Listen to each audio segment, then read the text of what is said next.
We have the next guys on the stage. Very happy to introduce these guys. They are new to the Craft family and the New Wave family. So very happy you coming the whole way from Denmark today to be with us. It's Rasmus and Jacob. Welcome from AGF Aarhus, a new club that Craft and New Wave have been signing with now, and we're going to start working officially from 1st of July, right? Correct. Great. Correct. The stage is yours. Here's the computer, and please. Thank you. The mic is on, yeah? Well, first of all, of course, thank you for the invitation from the whole Craft family. We're very pleased to be here. And I'm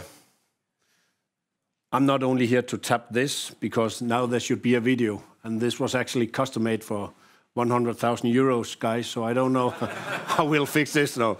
Now, okay, just joking. This was just to get a little bit of environment about not just running, athletic or skiing, but the football side of which we come from. So I'm going to tell you a little bit about our city, our club, some academy stuff, infrastructure, and of course, most of all, about Craft. That's why we're here. So I'll start with that, and then we can end up with the questions if you might have some. So first of all, we're very proud of the corporation. We've been with Hummel for more than 20 years. That's a very long partnership in football. Hummel, as you might know, is a Danish brand. It's been there for many years, but it's always been in our hometown, Aarhus. So for us, that was, of course, a very big decision to leave Hummel. But the reason we did it was we felt the same passions as we do today. But not only the passion, but we share some of the same values. We believe strongly that the future will go in for sustainability paths, that also the design and, but mostly, we felt that we were wanted. And to be honest, football clubs need to be wanted. So you were talking about multi-brands, global brands like Nike and Adidas before, and we could have them, but that would be a team sport member where there are no designs, special designs, and where you don't feel wanted and where you don't get your deliveries. So just as we signed the contract, well, there's the first truth. Can they deliver the design? And we must admit that, and to stay in this room and on this mic, because I know somebody's web, that we don't want to criticize our old friends from Hummel, but it's been very promising from Craft family. So thank you very much. And tomorrow I'm presenting the new jersey for the board, and we are very, very happy to show them this jersey. So my name is Jacob. I'm CEO of Aarhus, of AGF. Aarhus, I'm not the mayor, sorry, but that is, as we say, Aarhus. So when you are in Stockholm, there are 3 clubs. When you are in Gothenburg, which I believe is the second biggest city in Sweden, right? There is more than 1 club, I know for sure. But this city only has 1 football club as an elite club. We are the 2nd largest city. We are growing every year. We have 1.2 million people within an hour of drive. Remember, Denmark is not that big, but still. We are West Denmark's knowledge and growth center. And there is Copenhagen, and then there's Aarhus. And to be honest, and not to be arrogant or anything, but that is the truth. The growth is enormous in Aarhus. And I live in Randers, which is a small city just north of Aarhus, and we're just becoming a suburban city now. So that is how it is, and I don't think it's just in Denmark. But we have a very young population, big universities, etc. So this was a little about the city if you didn't know Aarhus. About the club, we're actually one of the oldest, not only in Denmark, but also in the world as a modern football club, based in 1880. We have 5 Danish championships, and we're the most winning team in Denmark in the cup. As I said, 1 club city, which means a lot For instance, we have more than 99% of all players, all children in our surroundings, they play football in one of our partner clubs. This is our vision, which I also think tap into why we are with Kraft. We want to be among Scandinavia's best football clubs. And that is not just numbers. That is, of course, on the pitch. I've been looking at Malmö doing incredibly well. To be honest, I like the work of Häcken, but I don't think it's sustainability. That will not be for every year. Copenhagen is doing great in Denmark. That's because they are in a very big market. So I think that Kraft has made the right decision. So when they want to invest and to go in to conquer Denmark in team sports, it's the right choice. I was not the one selling, that was Rasmus. But when you talk about brand awareness, AGF has the same brand awareness among Danes as Lego. Okay? So every Dane know AGF. Because of our history, because of our bad history, a lot of relegations, a lot of bad stories, as it is in football. For us, we are not just a football club, which everybody says, but we have 6,000 members, which in Sweden would not be many, but we are not member-based as you are here. We are on the stock market, we are Nasdaq, and we are private owned. We have more than 10,000 shareholders, but only 5 of them control the club, but they're all local. And you know how it is in the European market, especially in Denmark, actually. They're coming in a lot of Americans, Germans, to buy in football clubs for not much money, to be honest. The investment is not much when you look of the size of the company, how many people it touches. But for us, we are very proud of being local owned, and that is how we want to be felt, to be this part of the city. And the city is a lot for us. Therefore, for us, of this vision, we believe that Kraft, which is one of the leaders in Scandinavia for this sports team, not in Denmark, but that is our aim with this project. The strong foundation, that's me in the middle, but next to me is the chairman. He called me almost 10 years ago. 3rd relegation, it was a joke, to be honest. I was in a smaller club, Aarhus. So I've been in football all my life. I was educated in Aarhus, one of the universities, and I started in football at the age of 25.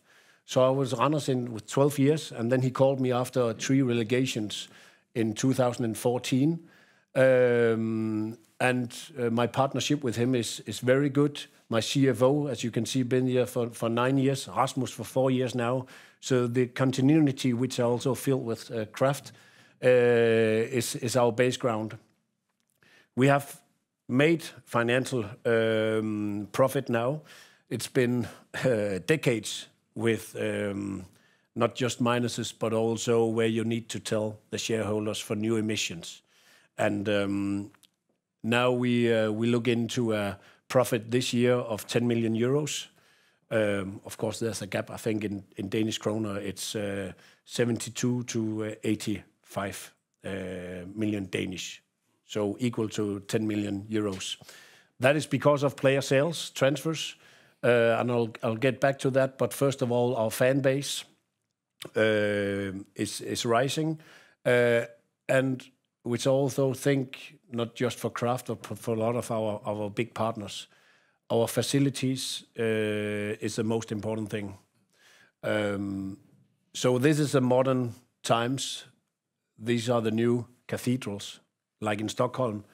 If you look, and I'll get back to that about the stadiums, but our commercial growth is actually the biggest growth among Scandinavian clubs for the past 3 years. We're more than 10 million euros, and I did my calculation on the plane.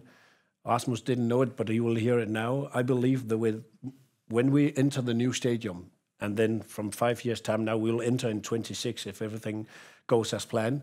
But in 5 years' time, we will have a sponsorship revenue of 200 million Swedish kroner, if the rate is the same as it is now. So that is very big for a Scandinavian football club. And what has taken Swedish clubs, Danish clubs, and also Norwegian clubs for the last 20 years is the TV money, okay? The revenue from TV rights has gained a lot, and I believe with all the digitalization, that will be a problem for the Scandinavian markets. So I believe that only the biggest teams with a big market, and that's why I'm very happy that we are one club city, because you need a market if you want digitalization with your fans. And I believe that the TV market will be a totally different that we are looking in today. In Denmark, we just tap Viaplay or Discovery, that's sold to them. And Champions League and Premier League are taking all the money, and then they even have problems now because the behavior among the young people is not watching live football as we're used to, 90 minutes. So I believe that teams like us, Hammarby, which I look forward to meet tonight, we need to look into digitalization, how to make our own TV rights, and to keep our customers one-to-one, which we are not good at today, but still better than many others. For instance, Germany is hopeless behind. We're into women's football. We founded it on the top of two other teams in Aarhus, which is actually from the south part and from the north part, so that's good. Cooperation into the city. They have a lot of the talented girls, and this is also very important for us. And for me, this is not just about the social responsibility, but actually, I believe it will be a good investment for us, not just branding-wise or regarding our sponsorships or how we feel. But remember, I don't believe that there will be a lot of transfer in the women's market. But we are university city.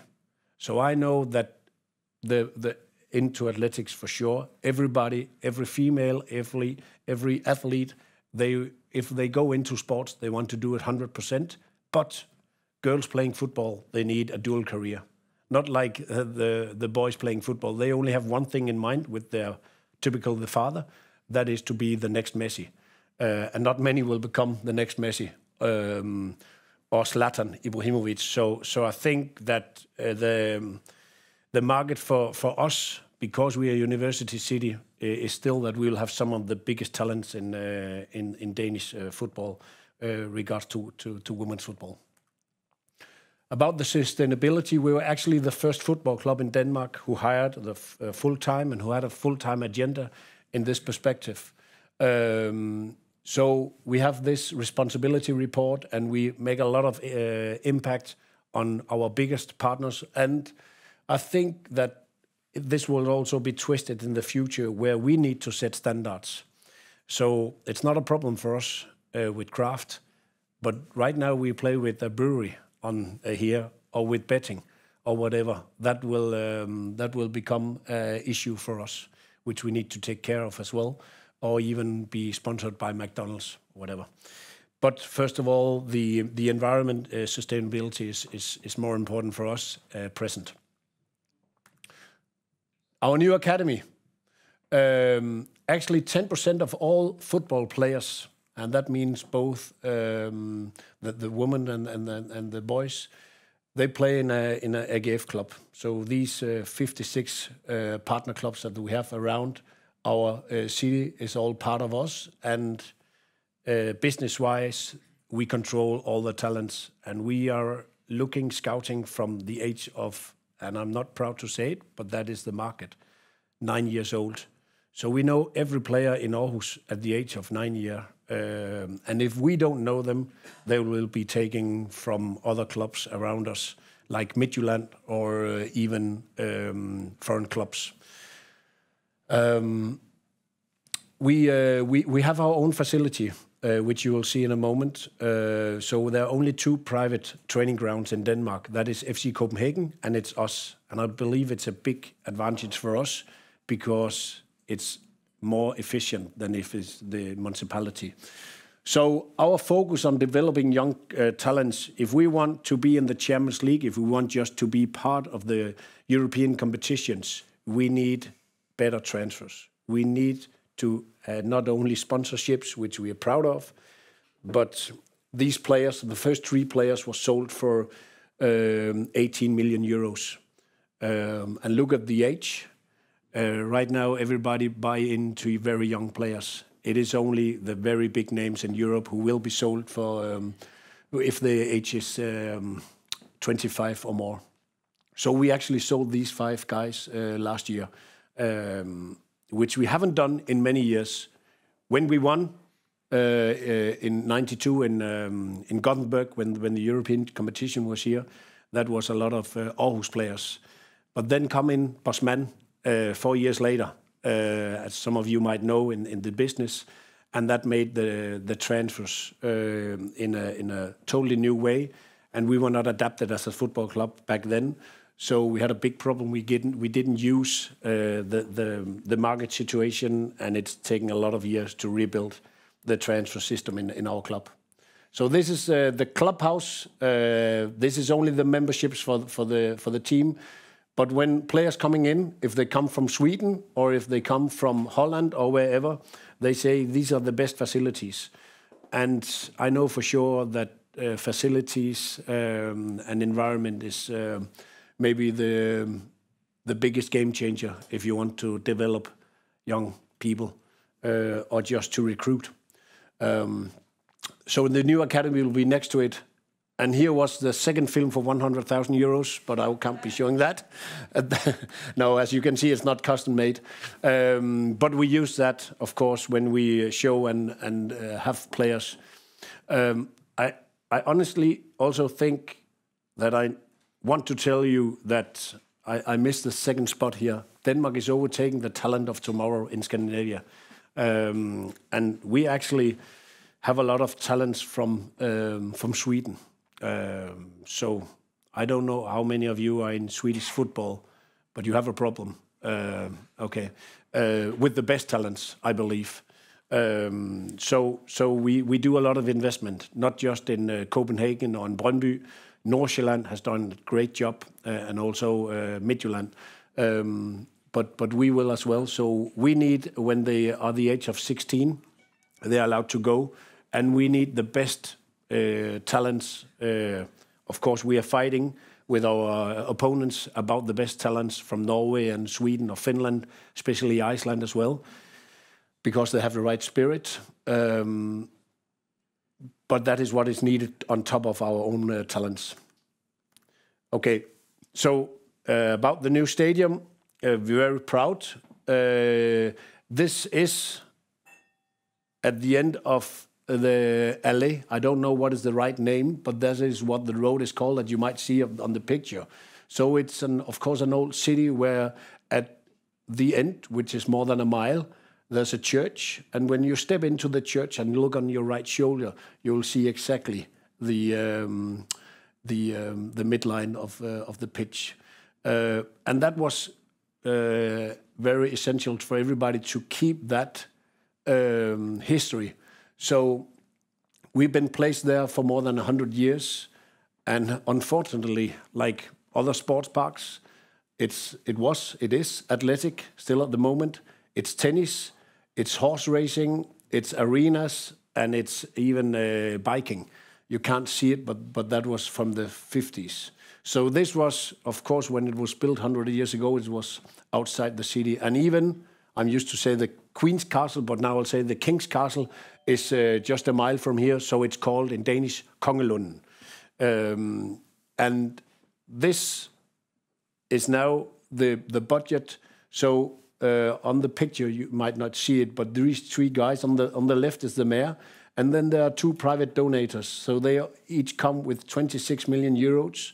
So it's Salling Fondene, which is a big retailer in Denmark, with Føtex, Netto, Bilka, and then Lind, who's a former player, not from the first team, but he made a lot of profit from electricity. Yeah, he was a trader for electricity, which is a big operation in Denmark, and he invested the same from his donation here, and then we made this long-term agreement. This will be a game changer for us, for sure, in every aspect. And the capacity, we have 19 at the moment, but this is not about capacity. This was, as it's stated here, more about, I know that in Sweden we had athletic stadiums, but we never made the same medals like you did in Euros or Olympics or anything. But this was actually built, this stadium, which is the present stadium, was built 24 years ago. Big mistake, but the athletic had a big power, influence, political. So in Sweden, Malmö, Helsingborg, Gothenburg, also Stockholm, of course, have still the athletic stadiums, as I remember. But they build new football stadiums, and that is what we need also. This kills the environment, and we don't have a lot of spectators as we should have. So we believe that we will have sold out when it's finished in 2026 with the capacity of 24. 3,000 VIP seats, which is for sure a big impact on our sponsorships, as I told before, for 200 million Swedish. Our vision was a state-of-the-art stadium of international standards that sets a modern and sustainable framework for our intimate, exciting and inclusive fan experience. And we believe it will be. What you see on the left, the red buildings, is handball arenas, small arenas. Actually, no special public, as I remember, but these are protected, so they cannot be touched. That's why they're still there, not demolished. But other things around the stadium are removed now, and that is what is needed for the fan base. So we'll make this a full-time experience, not just or a day experience, half-day experience, then not just 90 minutes. And most important for Kraft, we need a flagship store, of course. We made an agreement with the Danish FA that we will have a museum, a Danish football museum, which there are none of today in Denmark. All those we have been European champions. That will be a part of it, and that is what we believe also, of course, will turn into not just people visiting us on game days, but more every day. Just pictures from a match day. It was an international architect competition, so there were 42 architects from all over the world, and this is Zaha Hadid from London who designed it, and which we believe is very beautiful and we're very proud of. About the concourse, the ball, which you see is one tier. You can't see on the left, that is the hospitality side, but our vision is to have the best, by far, I would say, VIP hospitality facilities. So I visited a lot of stadiums with Rasmus, and we saw the terraces. This could be from Friends Arena, which is not Strawberry Arena, I think it's called now, right? But when I visited, it was Friends Arena, and there was terraces like this. This is actually from Juventus, from Tottenham. There's a more modern skybox. So you want to be part of your society. You want to be alone, but you don't want to be. You still want to network. So you don't close the door into the skybox. You want to network like this. This is from Tottenham, one of the new stadium in Europe. Or from Manchester City or wherever. So as you see, we visited a lot of good stadiums around the world.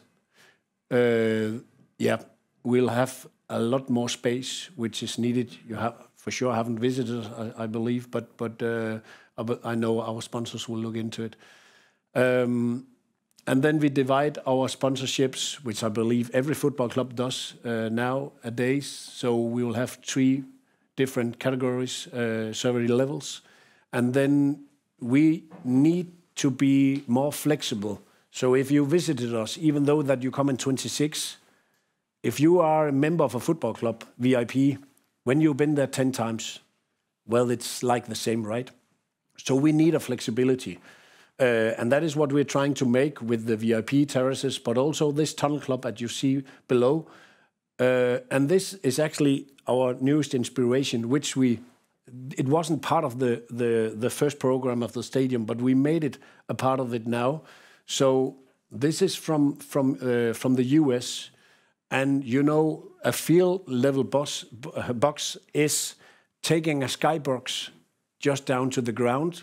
And remember, field end is from the US football, right? But we believe it will be like this. So you have the dugout, and then integrated into the stadium is where the players and the managers, head coaches, and just next to that is our new floor boxes. So it will be a skybox where you're on your own and where you'll feel a big part of the game. And you don't see the tunnel club that is also a part of this structure.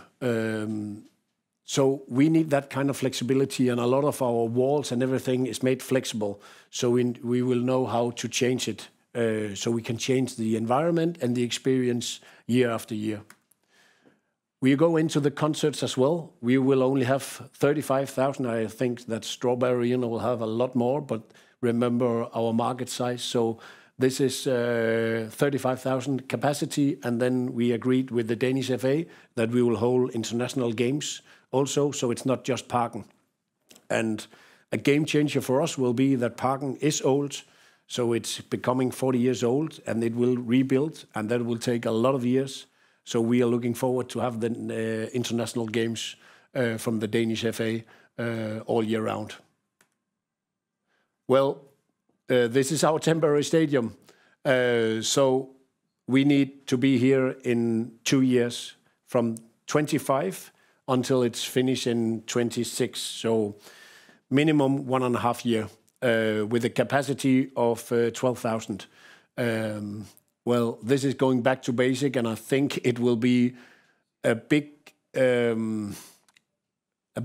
advantage for us in the sporting side, because this will not feel safe for for the opponent. The crowd is so near, and we have very good crowd. They are very enthusiastic, but they are not violent. So they could spit on the opponent from here. They are used to running tracks. So, but we're very proud of this, because this will also be a new situation for us, which we need to make as an asset and an advantage, instead of just making it, something that we wouldn't say we could make into this. So that was the words. And then, of course, as I said before, we look very much into the future with Kraft. Thank you.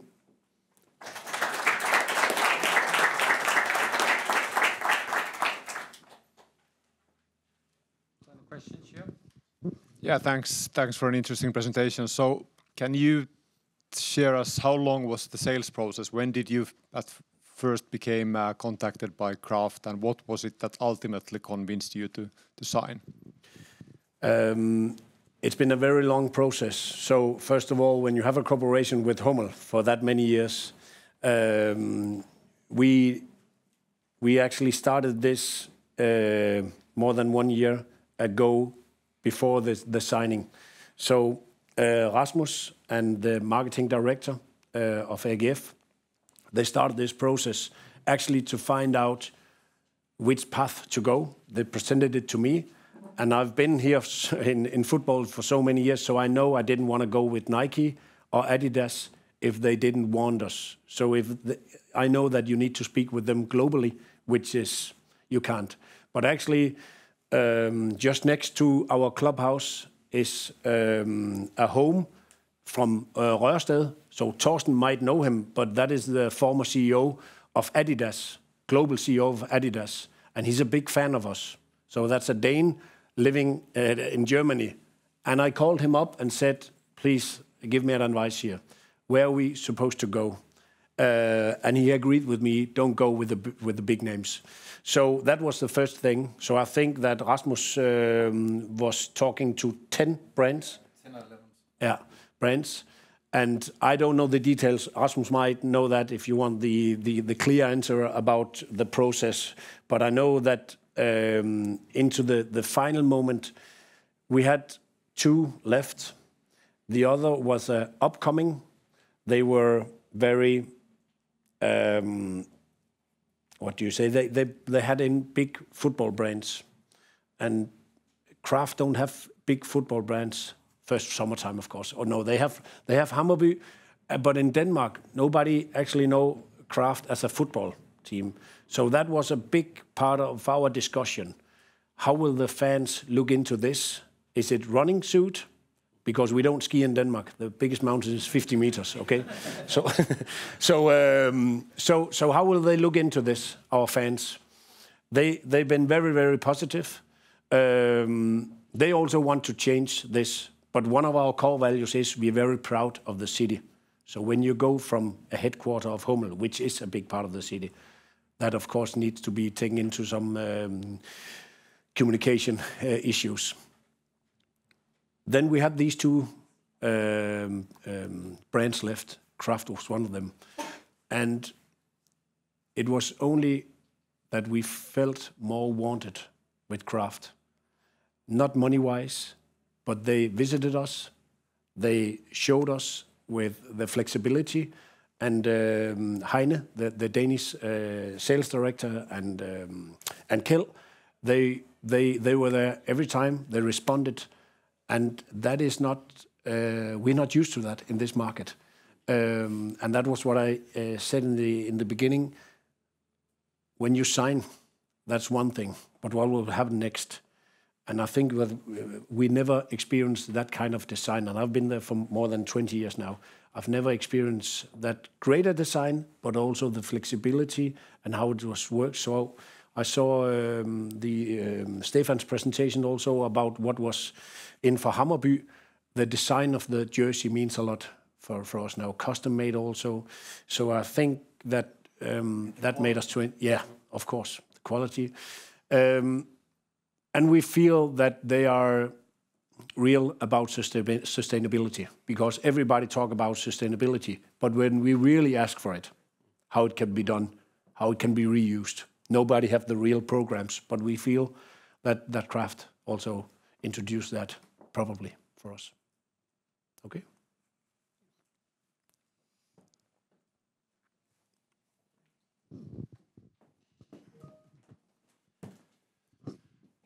Jacob, can you put some color on the numbers, your merchandise selling, the amount of replicas and jerseys you're selling every year, etc.? Yeah. When we started, it was 10 years ago. Remember relegation, everything. We were not popular. We were a joke. But that was 4,000, 5,000 a year jerseys. Now we are on 12,000 yearly. And next year we have an aim of 15,000 with you. And when we enter the stadium, then I don't have the number of the jerseys. Rasmus might know, but I know the revenue. And that would be like exactly the same number, 3 million, like Hammarby, when we enter the stadium. And then remember that in football, there's a big difference into the Champions League, because if you go into Champions League, you will become global somehow. I know Malmö and especially Copenhagen has tried that. So it's not just about your local brand then. So I think that would be a big change for us, even into your Europe League or Conference League. So we are still, you know, I think talking about digitalization, I believe that is a big part of it. Not just TV rights or showing happy moments or another social project for a football club. I also think it's about branding and about the jerseys taking into to this digitalization. Great. The ambition for this year, your season starts actually last year because you're doing the reversed season that we are doing in this country. You started in August, right? Yeah, we do like everybody else in Europe, except Sweden and Norway. Yeah. So you're doing the right one. You just had a break. You're going to be starting playing now again here in February. What is your expectations? What are you aiming for this year? Well, I'm not in the mood today because we played against Vejle, which is a historic team in Denmark as well, but they are in the bottom. We are number 4 before the game yesterday, but we only draw away in Vejle, and we played, shitly. We didn't play very well. We had a lot of injuries. We are into the cup, and the cup is very, very essential for us. We have an ambition, or we have actually set up goals, a vision of 25, saying that we need to finish into medals twice. We done it once last season, and we need to go into group stage in Europe, and we need to win the cup again and still be the most winning title holder of the cup in Denmark, and that is aiming for number 10. We are in the semifinals, so we want to go into the cup. So even that it's played in Parken in Copenhagen, and we play the other semifinals are Silkeborg or Fredericia. And if you've been in Fredericia, I'll give you a beer right at this moment. That's a very small town in Denmark. They've never been in a semifinal before. But if they go into the final, they won't bring any crowd. So we will have a sold-out Parken with all people from Aarhus. So that's in my opinion the biggest. You know, we have a split Superliga. So after 22 rounds, we are only 12 teams in the Superliga, which make it more competitive. But then after 22 rounds, so we have a double round for everybody. Then that's split up, divided into 2. So we have a top 6 who play for the championship and the European competitions, and then you have the relegation playoffs. The bottom 6 plays for relegation. Number 7 will have the opportunity to go into Europe, one game away against number 4, playing for the last European position. So we want medals again, and we want to win the cup. But if I need to choose, I would rather go for the cup, because it's such a big part of us, and we want to still be the most winning team. Copenhagen also have 9. And we won the cup in 96. We haven't won anything since 96, and we became champions the last time in 86. So it's the fans are desperate. They are desperate, yeah. That's great. Looking forward for some wins together. Exactly.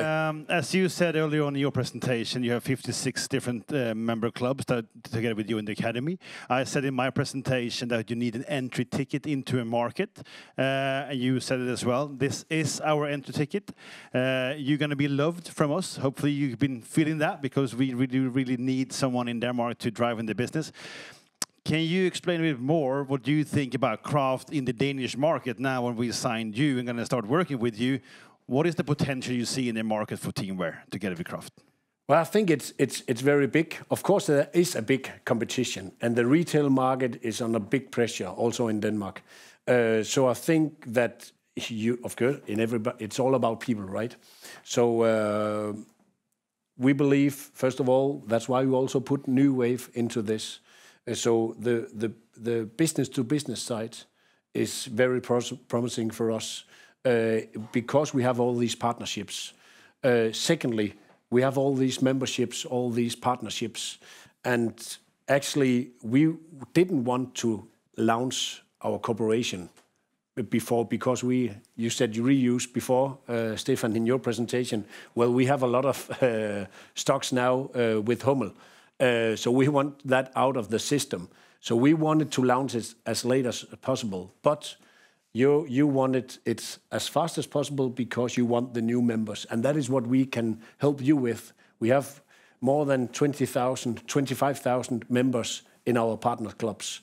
And it's all about children, right? Because it's their need. And I think not only about football tickets or boots, running suits or jerseys. So you're very powerful regarding the running jerseys and everything. But I think that the team sports, that is where we will help you the most, because our brand is so powerful, and that is also being one club cities. What we believe is so powerful. We have a very big cooperation with our brewery, which is Royal Unibrew, and when I believe that even if it's an airport, we have 3 local airports in Jutland, so we move market capacity. We move the market shares because our fan base, it's not as big as it is in the Stockholm teams or teams like Malmö. But remember, Malmö have been in Champions League, and a lot of these guests in Facebook or wherever it is, or even emails, they don't care about the local. But they've been part of Tree Legation. They've been through shit with us, so they help us even more. So that is a big advantage for us, that we move these market shares for our partnerships. But we can't do it. We have 350 partners, but of course we can only do it with the big ones and the big names and everything. We can't spam our fans. But I think that would be the game changer for you and for us together. That's great. Thank you very much, Jacob. Thanks for coming here. It's great to have you here. We're going to see you later on for dinner, so that's going to be nice. Next is New Wave Canada. So thank you, Jacob. Big warm applause. Thank you.